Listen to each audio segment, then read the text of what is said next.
Okay, well, hi everyone. I'm Jamie from NUS, and this is a sort of open Skype call to discuss the concept of developing a carbon scheme that involves the planting of trees on university land, possibly an offsetting scheme. I've got a few slides that I'd just like to talk through, so I'm just going to share my desktop, and hopefully you'll be able to see the slides appear. It would be great if, as you've got questions as we go through, if you can just pop them in the chat box or save them up to the end. And just to give you forewarning, Grant, I'm hoping you might say a few words in a minute as well, as this is your idea. I should say the idea came from Grant at the EAUC conference when we got chatting, and I'll just talk through the thinking behind the idea now.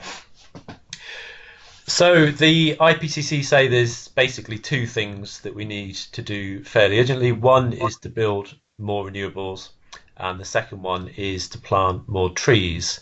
And the article on the left is on the BBC News article from just last month, recommending that we plant 30,000 hectares of trees annually, which is about double the amount that are being planted at the moment. The other interesting thing that's happening is it's great news, but universities are passing lots of ambitious net zero policies that go further and faster than the government's own statutory requirements, such as the University of Edinburgh, who have committed to be net zero by 2040. And speaking with environmental managers and heads of sustainability, carbon reduction folk, there's an acceptance there's always going to be a need to offset some of that carbon, specifically the international travel by students that come to study in this country, but also the academic international travel for conferences, which will not go away. And there's obviously benefits to having international students coming here and also getting academics to collaborate internationally. So of course, it's always better to reduce carbon where we can and get rid of it, but I think there's an acceptance that there's always going to be some, and therefore to be net zero by 2025, 2030, 2040, whenever it might be that the university has a target, there's likely to be a need for some offsetting. And the third bit down there on the bottom right is something from a couple of years ago, and it found that the Oxford and Cambridge colleges alone have about 126,000 acres of land. And actually, universities in the UK do have big land holdings. I was at Keele University recently, and they've got about 600 acres there. Some of it's rented out for farming, and Lancaster has got a lot of land around the campus and have recently bought some more on the other side of the motorway. I know Surrey has some farms. So I think there's a good opportunity to think creatively about how that land is used when thinking about net zero targets. There's actually the golf course that Lancaster University has just recently bought on the other side of the motorway. And you can see that a student project has managed to afforest, plant an awful lot of saplings, trying to restore biodiversity and also help with carbon production. It's not just about planting trees though, and there's a really interesting statistic around that for every, I think it's 0.1% or even is it 0.5% of organic matter that you increase in the carbon, it adds tons. I think it's 8 tons per hectare of carbon sequestration. So how we actually manage the land, if it is agricultural land, then obviously depleting the soils and taking the carbon out and not building up the organic matter is actually fueling the climate emergency. And thinking about how organisations like the National Trust manage their land and put requirements on their tenant farmers is an interesting consideration. There's quite a lot of data on this. It's quite new. Just found this website here from Climate Nexus that do a lot of thinking around this in the US. And then the final bit of the jigsaw really was we've been quite inspired by the NHS Forest, which isn't a carbon offset scheme, but it is trying to get all the NHS land across the country to connect up through tree planting, and actually it has well-being as well as environmental and sustainability benefits. And notionally, it would be brilliant if we had a UK university forest network of some description. Sounds like a fantastic campaign, given that universities have so much land, and that students want to do more on the environment. We want to connect young people and students more with the environment, and tree planting is a great action. Could be linked to graduation or arrivals or an ongoing initiative. So that was something that inspired us, the NHS Forest, and thinking about a university forest. I think hopefully people from most of these organisations are on the call, and a lot of individual universities too. And I just really wanted to sort of hand the conversation over slightly to hear from people on the call that may or may not have things to contribute on this. So basically, we're just floating an idea that we might be able to come up with our own carbon reduction or carbon offsetting scheme by planting of trees on university land, and possibly running a campaign as a sector to make sure that we can do that. I have one more slide to show after this, which is a conversation I've had with the Gold Standard organisation about how we might be able to set up an accredited scheme whereby universities could be paid by other universities to plant trees on their behalf, effectively creating a new source of income that would rival that of tenant farming. So we can go into that in a moment, but I thought it would probably be useful initially to hear from you, Grant, if you can come off mute and just add in anything that perhaps I haven't mentioned so far. Yeah, hi Jamie and everybody, can you hear me now? Yep. Cool. Yes, so Jamie and I met in Nottingham, I think you were about to jump on a tram, if I remember correctly, and we had a really quick conversation about this. It's something that has been bubbling around a few people in the sector for a while, that we realised in order to get significant and deep carbon reductions and move towards carbon neutrality as institutions, we're going to need to do some offsetting. We're not going to be able to just do it through reduction on campuses alone. And I'd already floated the idea with a few people about some sort of university-wide, sector-wide collaboration on offsetting. I don't think it necessarily has to be limited to woodland creation and sequestration there. I would be just as interested in large-scale renewable energy investments and looking at sleeving arrangements, because having sort of worked on a woodland creation scheme at my last institution at Nottingham-Trent University, we worked really, because we had some land holdings there in Nottinghamshire, and we worked really hard and planted out, I think it was about 7 or 8 hectares in the end of woodland. So it was a decent sized woodland, but in terms of the amount of carbon that's sequestered, it was fairly limited, although there's obviously far wider benefits of doing that. So it was a fantastic project, and I know that it's still a successful project that's running now. But it just really struck home to me that if you're just looking at the carbon accounting sheet, you need to have some quite monstrous woodland creation, forestry creation, and I didn't know whether that was going to be realistic in order for us to really hit those deep carbon reduction targets. So I'm really keen to push that, because I can see the benefits, and it's obviously going to help us with carbon. But equally, I would like to open up the conversation, interested in people's thoughts on collectively contributing towards renewable energy ownership of a scheme. Could it be a large onshore or offshore scheme somewhere in the UK? Again, if it was on a university land holdings, that would be preferable, but doesn't have to be. So yeah, that's my initial thoughts. I'll go back to Jamie now. Thanks, Grant. I've just stopped sharing so I can actually see who else is on the call. And I know we have Martin from the RSPB. I don't know if we've got anyone on from the Woodland Trust. I've also had a conversation with the Sherwood Forest Trust and some email dialogue with Water UK, who have recently announced a large tree planting scheme on their land.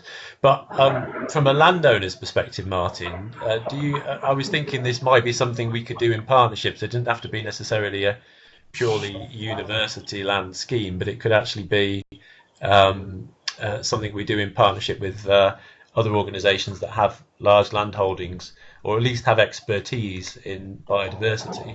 So, Martin, I don't know if you can come off mute, indeed, if your microphone's working, but would you be willing to say a few words about how the RSPB might be able to get involved in this, and then we'll go on to Emmy from Friends of the Earth after that, I think. Yeah, I can say a few words. Can you hear me? Okay. Yep, loud and clear. Great. So it's not my area of expertise, so I've had to kind of ask around a bit on this, but I can kind of fill you in a little bit from our, kind of our position. I think it's from a personal perspective incredibly exciting. I think similarly to Grant, it's one of the issues here is that it's not. Woodland is not the only option here, I think, as well. So from our perspective, and this is one of the challenges from an RSPB perspective, I suppose, is with our land, there are relatively limited areas where we're looking to plant a lot of trees. It's kind of often other habitats that we're creating ourselves. Woodland Trust would have far more of that than us. But salt marsh, peatland, those sorts of habitats are also kind of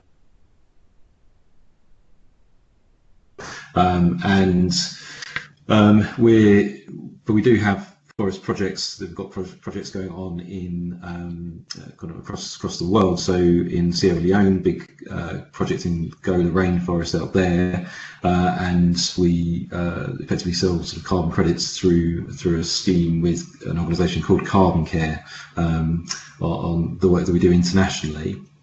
But on a kind of more UK basis, one of the two organisations or schemes that we've kind of worked with, I think, a bit, although I don't know all the details, but there's worth being aware of. So one is Peatland Code, which is involved in sort of accrediting some of the schemes around peatland restoration, sort of a major carbon kind of store, and then also the Woodland Carbon Code, which is probably more relevant to this discussion, which sort of is a sort of validation or verification scheme that people can come on board with around woodland creation.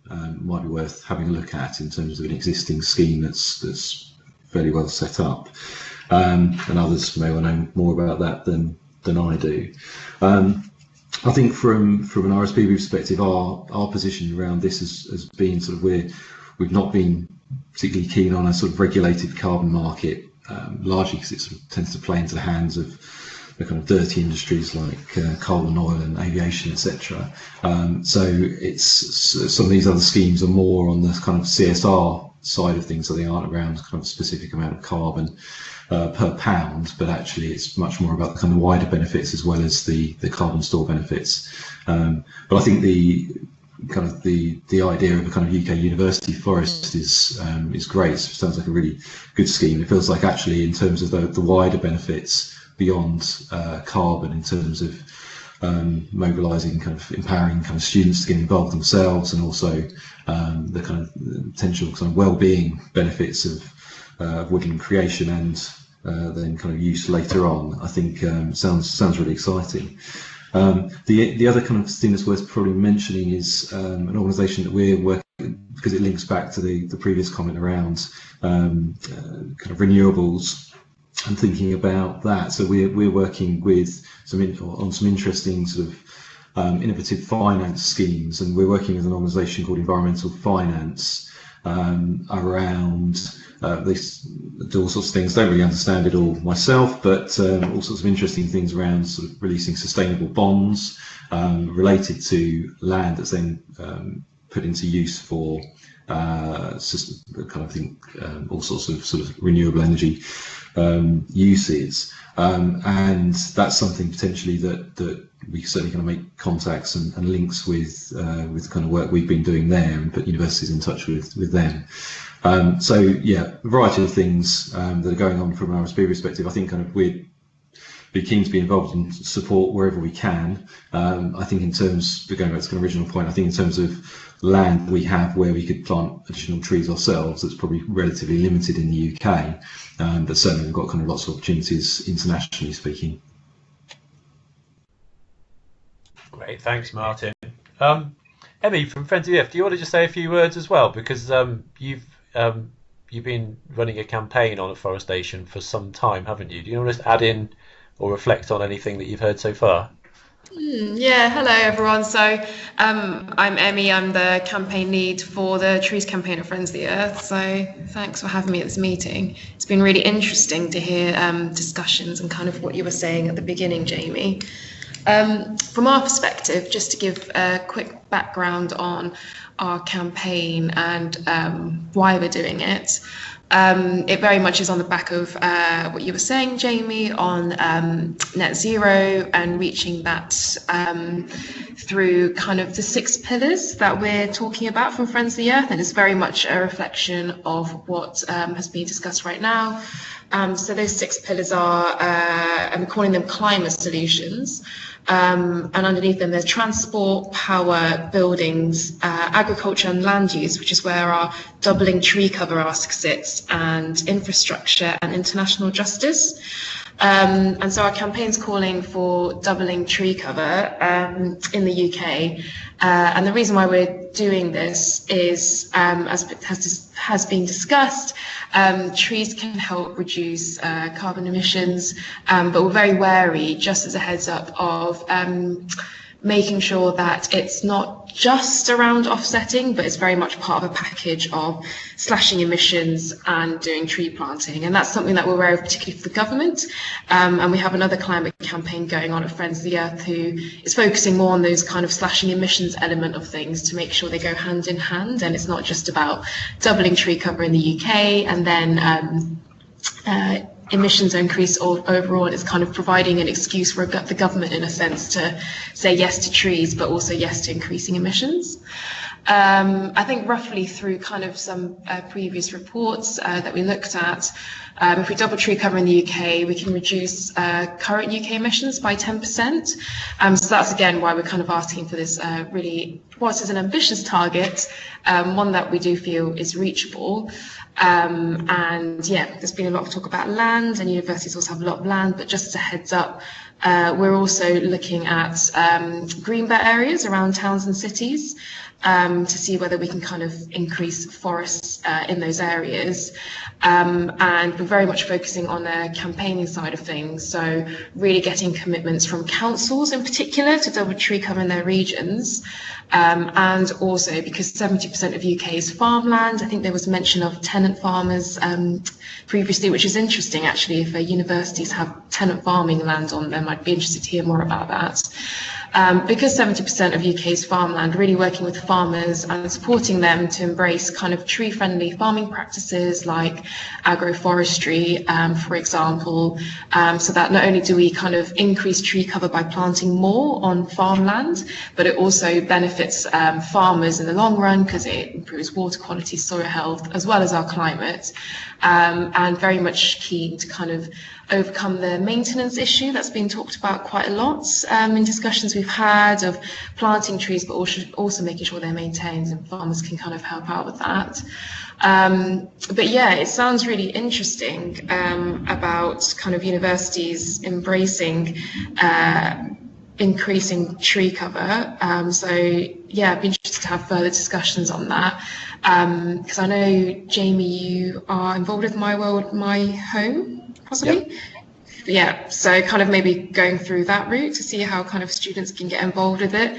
But yeah, it's just to highlight again that just very keen to kind of be wary of the offsetting issue just from a Friends of the Earth perspective. But yeah, that's about it really, and happy to answer any questions if anyone has any, or comments as well. And I know kind of behind the scenes, some of my colleagues are working with RSPB and Woodland Trust and some principles to make a case for native woodland expansion kind of in a different setting. So yeah. Thanks, Emmy. That's really helpful. And we are working on a project in colleges called My World, My Home, which is Friends of the Earth's lottery funded project, and we support that. And that's with 10 colleges in England and Wales. But we also run a scheme called Student Eats, which is our own lottery funded project through the same fund, Our Bright Future. And that's getting students to grow more food on campus. And that whole thing about whether you would plant up any, if it was to be a carbon offset afforestation scheme for university land planted by students, whether that would be native trees or whether that would be a mixture of native and fruit trees, because obviously then there's linked to the local sustainable food option as well. So there's a whole load of thought that would need to go in. certain trees are better at sequestering carbon than others, and then of course you would then need to manage it for eternity effectively to keep the carbon locked up in the trees and the soil.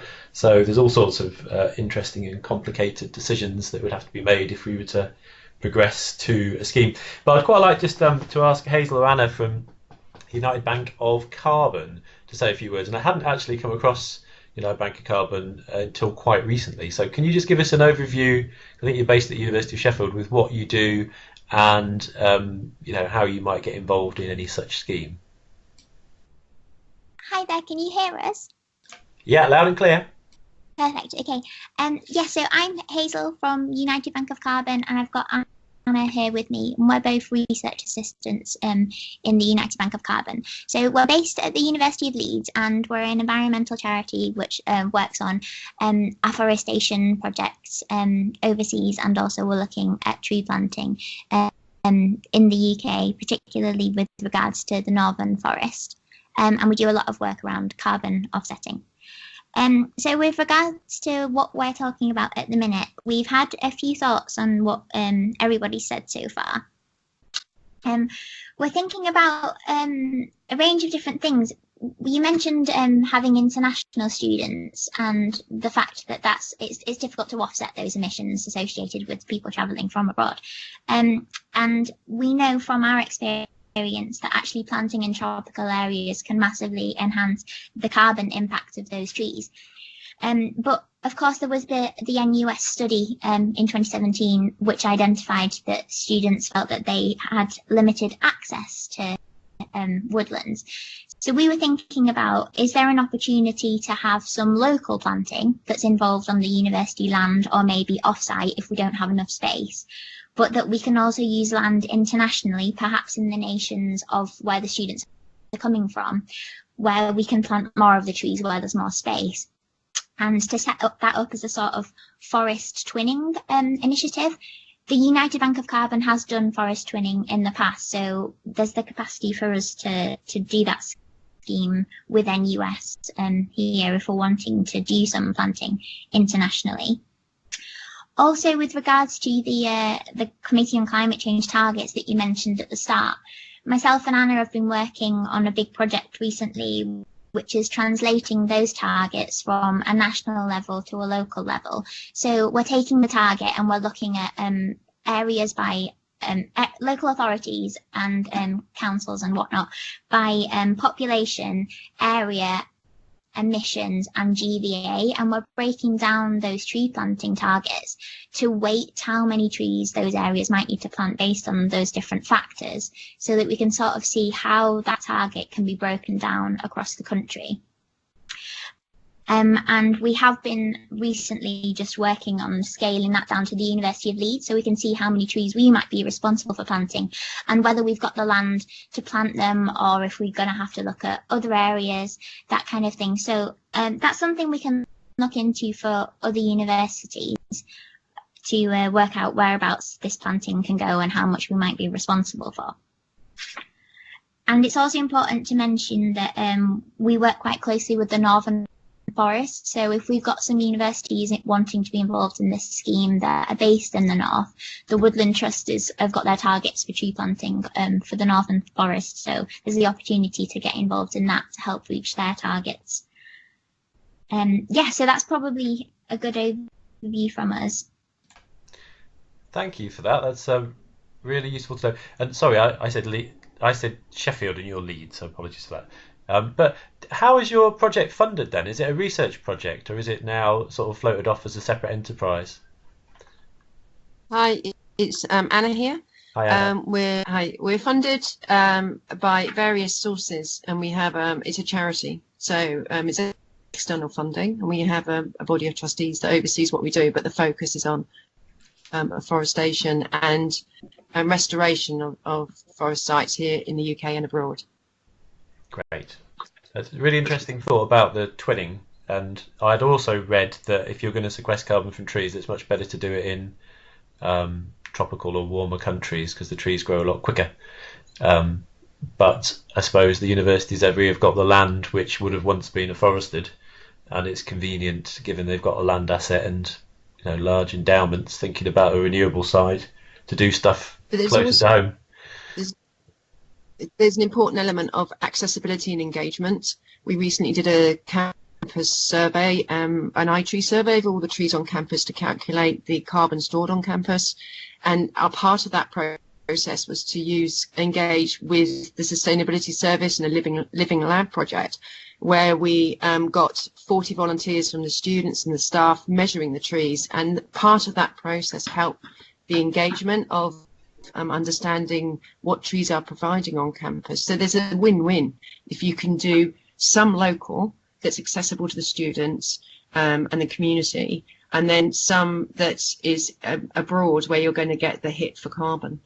What I really like about the tree twinning idea is if it's international students and we were to do something with, say, Gold Standard, who are the carbon offsetting accreditation bureau, if you will, then it might be that they could plant a tree back in their home nation, and a tree here, or however many trees you need to plant to offset your flights for the year, and that could be a nice link then. But I appreciate that there might not be accredited schemes in all the countries, but I think that it could be a nice a nice way to make it more than just about the UK, especially as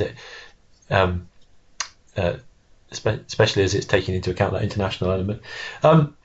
I don't know whether, Lily, you can come off mute and just say a few words about Grant's point on renewables, or if you aren't able to come off mute for any reason, I think we've got Henry on from Foresight, because we had a separate call about renewables last week with thinking about how we can repurpose more of UK universities' endowments into renewables, probably through a scheme where renewables are already built, and then buying into those schemes, i.e. buying the shares, frees up that investment for further investment in renewables. What we haven't really talked about, though, is how we can use university land to build more renewables, which is Grant's point at the beginning, and how we would find partners to work on that. So, Lily, if you're there, have a go, and if not, Henry, if you're there and can come off mute, as long as one of you can say a few words, that would be helpful. I'm here, Jamie, but I'm very happy for Henry to give a bit of a talk about the work that Foresight's doing as a start, and then maybe I can speak a bit to Renew and the intersection with renewables, but also potentially forestry piece as well.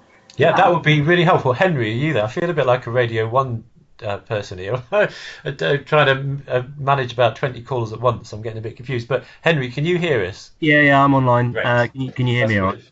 Yeah, go for it, Henry, and then Lily will follow up, and then Katie's going to say a few words about the work we're doing with the Woodland Trust. Okay, fine. So just as a brief introduction into Foresight Group, we're a sustainability-led and sustainability-focused investment manager who essentially started investing in renewable energy assets during the sort of beginning of the bow wave back into the 2007, 2008. And as Jamie said, it's sort of we've been having conversations previously and had a call last week about a potential proposition around working with the NUS and university endowment funds to try and mobilise some of the £3.5 billion that is locked up in sort of equity investment at the moment, and trying to mobilise that sort of away from standard off-the-shelf equity products and into kind of renewable energy. I sort of on this call as well because as we kind of wrap our investment strategies around sustainability focused macro trends, and one of the new areas that we're looking at, albeit it's very new for us and we've yet to sort of make a play in the area, but is sustainable land and food, and sort of all the kind of things that have been being spoke about on this call so far, such as sort of regenerative agriculture, whether it's sort of upstream regenerative farming where you're looking to change farming practices towards sort of land purchases where given sort of climate change and how the kind of shape of land is sort of changing and is likely to change over the next 20 years as a result of climate change. It's sort of looking to make sort of strategic investments there to capitalize on, I don't know, I suppose the best way of describing it, of possible kind of added value as that kind of landscape changes, and then towards forestry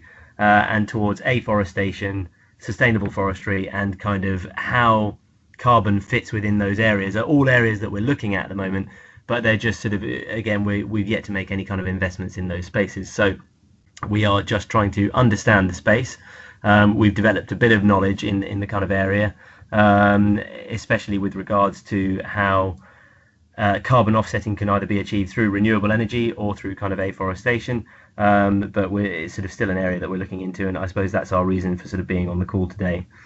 Happy to answer any kind of questions on the renewable energy proposition, but I think sort of Jamie's got a fairly good grasp on it, and I think realistically I suppose that would be a better topic to take offline, maybe for a follow-up call. So happy to follow up with anybody who's got particular interest in that as required. I hope that gives a relatively decent introduction to Foresight Group. Thanks, Henry. I think I saw in an email that you sit on Foresight's land management group as well. In relation to what's your link into the sort of land management side? Is it just basically where the renewables are plonked, or is it more technical than that? No. That was playing into one of the new strategies that we're looking towards, which is I sit on the Sustainable Land and Food Working Group, which is essentially looking at all the areas that I said that have just been sort of being discussed and sort of look at the kind of future propositions, mainly because again we are looking to sort of move into what we see as the new macro trend within the sustainability space, if that makes sense. That's perfect, thanks. Lily, do you want to add anything? Sure, yeah, it's been a really interesting call from my end, and I have a few thoughts, if that's okay. So I suppose I'm mostly speaking with the hat on of, I suppose to step back, I work for ShareAction, which is a responsible investment charity. I'm mostly speaking with the hat of a network that we've just launched called the Responsible Investment Network for Universities, which we're working on in partnership with NUS, as well as Big Society Capital from the social investment side. But I suppose the other hat I bring is that for the last 6 years, we've provided the Secretariat in a similar sort of vein to a charities responsible investment network. So major UK charities and so mix of grant giving foundations and operational charities. So for example, Joseph Rowntree Foundation and the WWF, so quite a nice range. And on that side, I suppose maybe to lead, we've been talking quite a lot recently about real assets from an investment management perspective. So working with charities to think about the bricks and mortar that they either own directly or through property managers indirectly, and likewise the land that they hold directly or indirectly. When you're talking about investors, for example, like the Jesuits, is both a major domestic portfolio and an international portfolio. There's definitely quite a lot of interest there for similar sorts of conversations. So I'm aware we could go in lots of different directions with this, but just to flag potential interest from the charity and foundation end, and actually chatting about this and other topics with the National Trust on Thursday. So potentially a strand to bring in there. From the Renew, the universities network perspective, it's basically four key strands. There's a network piece, a bespoke education programme, an advocacy strand, and a stakeholder engagement piece, which is the bit I suppose we've been working on most closely with NUS, but quite a lot of overlaps all through it. I guess on the land management side, we've been talking both about what universities currently hold and about potential acquisitions. I've been talking and working with the University of Cambridge for the last 5 or 6 years about their own land management and how they're thinking about this work, part of which has led to things like a locally wired solar farm, but also a major biodiversity audit. And I suppose one thing that I've been thinking just as we've been talking is it'd be good to try and weave the biodiversity angle into this. I think the native trees piece is really important, but also we're looking both at climate breakdown and ecosystem breakdown, and it's important to try and think about the impact the universities could be having in terms of biodiversity in their campuses, but also the land that they're owning or that they're renting to, for example, tenant farmers. So hopefully that's a piece we can connect in, and actually the universities will feel very motivated around as a growing area of concern, both for students and from a sort of targets perspective too. I guess the other piece that we bring both through Renew and in terms of ShareAction's wider work is quite a lot of advocacy for charitable asset owners around the ways that standards are set for different financial products in this area. So we're very concerned by what frankly amounts to quite a lot of greenwash, so products that are marketed as being wonderful panaceas but actually don't really do even what they say on the tin, and that there's nowhere where that's sort of more of concern than around green bonds. So we'd have a particular eye on how indirect financial products would be set up and how to make sure that they're actually having the impact that we'd be talking about. We're doing a piece of research on that later this year for the Charities Network, thinking about the current property market offering, so from the buildings perspective, but definitely there's scope to look at land as well. So if you as an asset owner are buying a sort of broad integrated real asset portfolio, thinking about how to make sure that that is actually delivering real impact in terms of carbon and biodiversity too. And then just on the sort of stakeholder engagement piece, I suppose one thing I was just thinking very blue sky is that my partner's background is as a forester. Actually, it'd be interesting to see if we could bring in forestry students. There are quite a few departments around the country. His background's actually German forestry, and there they have huge university forests because they do large scale mapping and modelling of forest growth and yield. So I wonder if there's some link up we could do there with forestry and academic department, both in terms of thinking about how to develop the most high yield forests and also the agroforestry piece, which I think really is very exciting.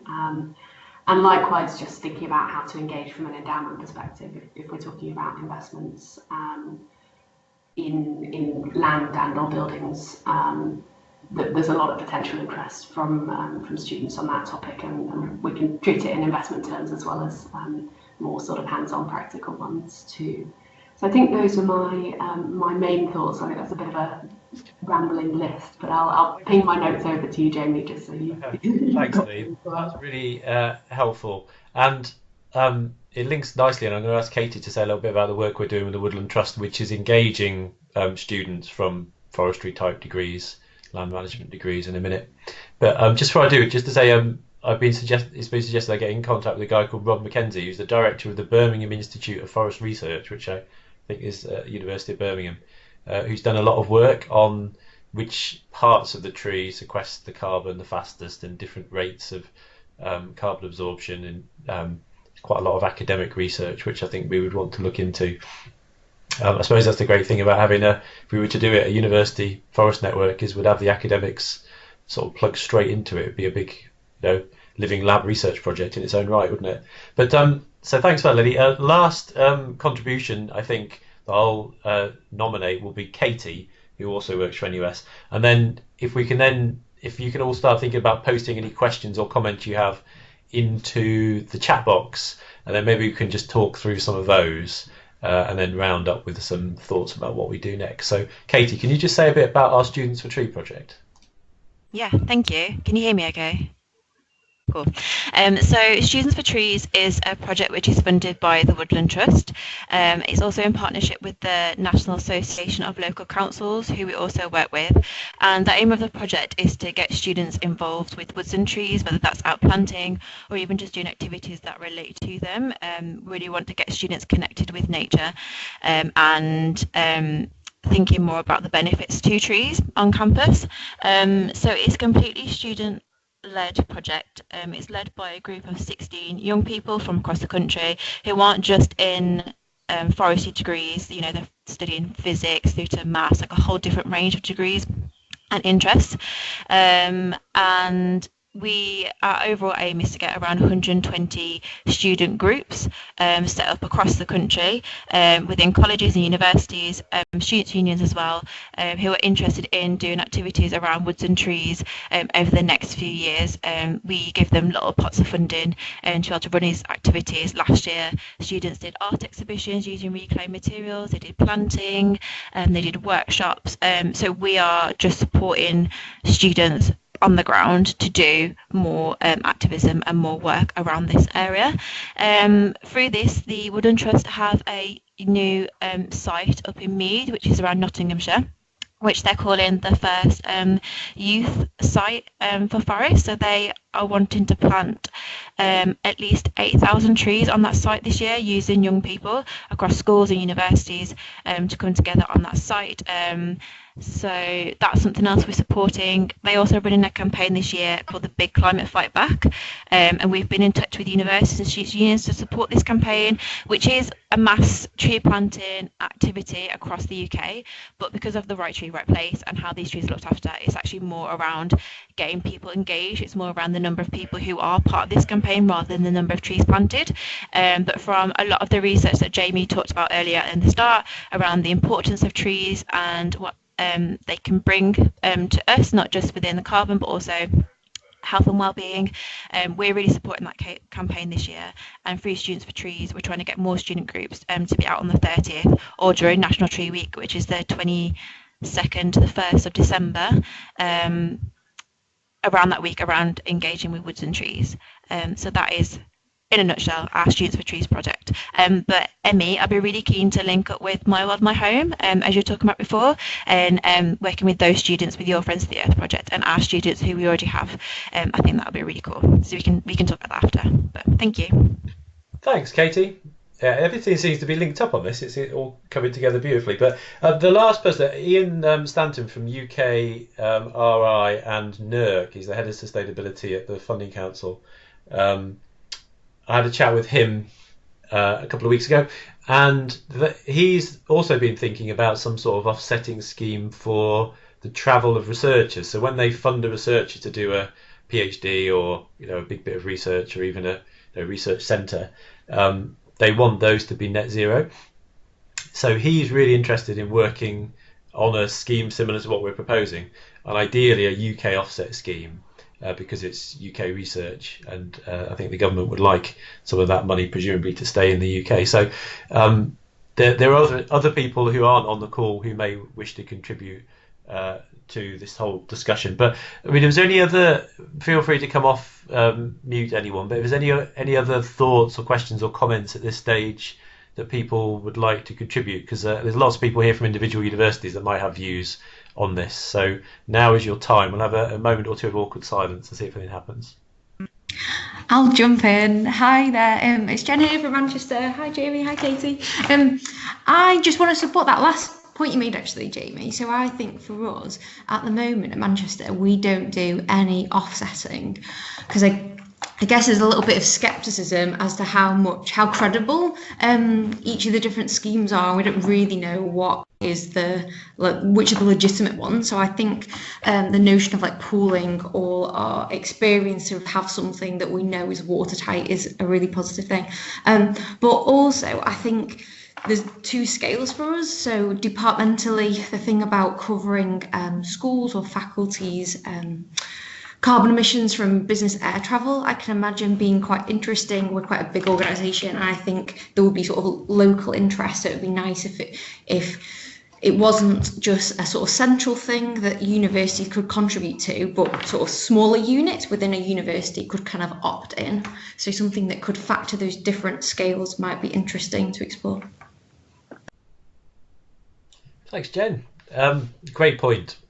Do you think your university would have a problem with paying money to another university for a carbon offset, or do you think that would be seen as preferable to paying it to an organisation that isn't a UK university? I think the credibility bit is probably the most important. But I was thinking, somebody mentioned about, I guess, the importance of the engagement with staff or students. So maybe I was thinking maybe something around sort of regional areas. So I guess there's some connection there, and there was the possibility you could link up with different student groups. I think that could be interesting, rather than it just being a random place that a lot of is sort of out of sight. I think there might be more buy-in if it was somewhere that could be physically visited within regions, maybe. Yeah, and I agree, because I've done a bit of offsetting in the past where I've had to do travel, and you kind of get an emailed a digital certificate, and it's like, well, yeah, how do I know?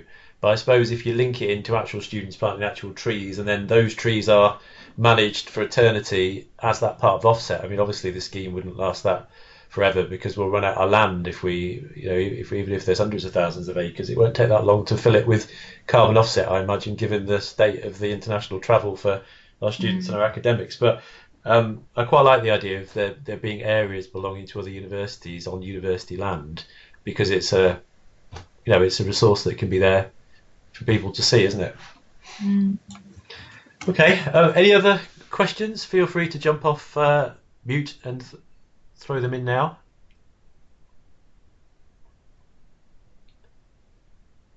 Hello, hi, United Bank of Carbon again. Hi. We spend a lot of our time trying to explain the difference between official carbon offsetting, which is actually capital O and C&O, because that is, when companies want to have it on their books and it is part of the accredited schemes, it costs more, but it costs more because it's audited. And in the Forest Carbon also have a carbon club for different, even for smaller businesses to chip into that. But if you want to try and those to save costs and have more of a hit and hope type planting, which what the lady from Manchester was saying that they're feeling uncomfortable with, you'll get a lot more for your money, and if it's in the tropics, you'll get a lot more carbon for your money. But this is where you need to differentiate between carbon offsetting, capital C&O, and sort of unofficial carbon offsetting, which, say, if you're in a city centre, it's not possible to carbon offset because carbon offsetting in the UK is swathes of forest in Scotland or in the borders sort of area, rather than individual little patches as a sort of minimum size.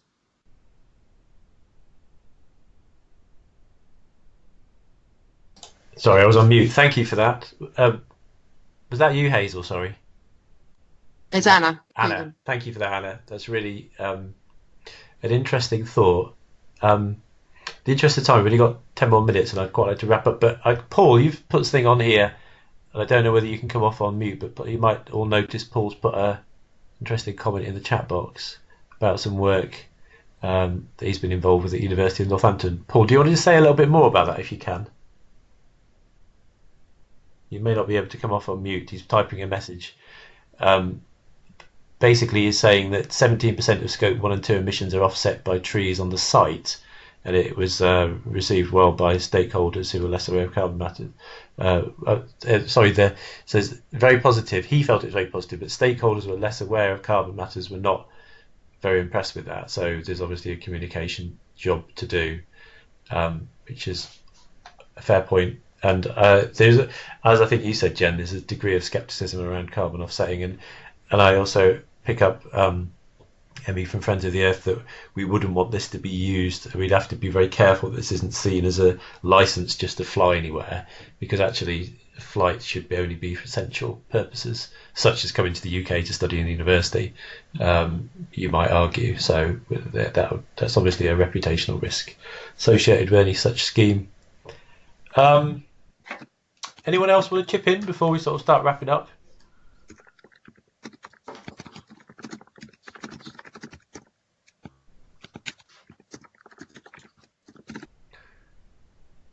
Okay, a few people typing some things. What I was going to suggest, Hannah, I'll look at your point in a minute if everyone has a quick look in the comments box.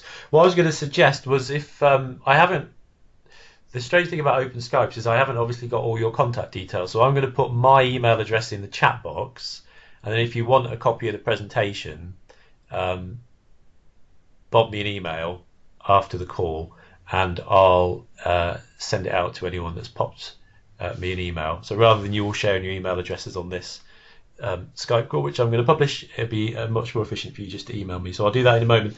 But I was thinking in terms of next steps, probably I'll go away and chat this through with a few colleagues and see what we want to do now.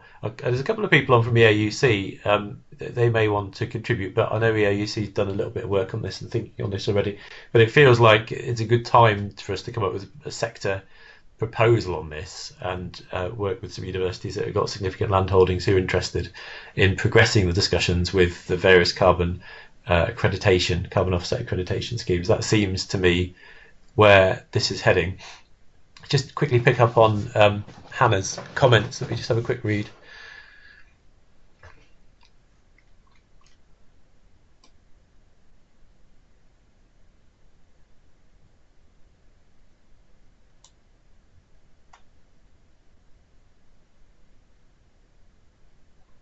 Great. Yeah, Hannah's basically saying that they've done some interesting work in this field at Leicester. One of the big questions is where the money comes from, which budgets would pay for it. And I suppose that is interesting because you wouldn't want to charge the students. We wouldn't feel happy charging the students to offset their own flights.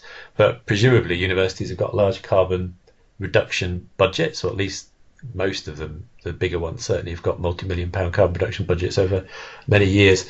And if they're genuinely going to be net zero, they're going to need more money. And I think that's part of what the climate emergency discussion should be about, which is how do we actually ensure that not only are ambitious net zero targets passed, but then how are they actually delivered, either in time or ahead of time. And for that, universities are going to need to get their checkbooks out. So yeah, the finance stuff could well be a barrier, I think, Hannah, but we'd need to think about. Great, and Fiona from EAUC said they're happy to continue the conversations.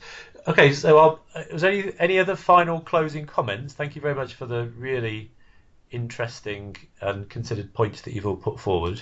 And as I say, I'll circulate a link round more widely so that people can listen to what we've been talking about, and I'll forward the presentation round if you pop me an email. I'll just put my address in the box. So any other final closing comments before we close?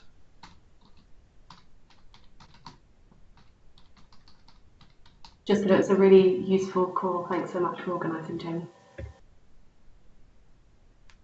Okay. Thank you.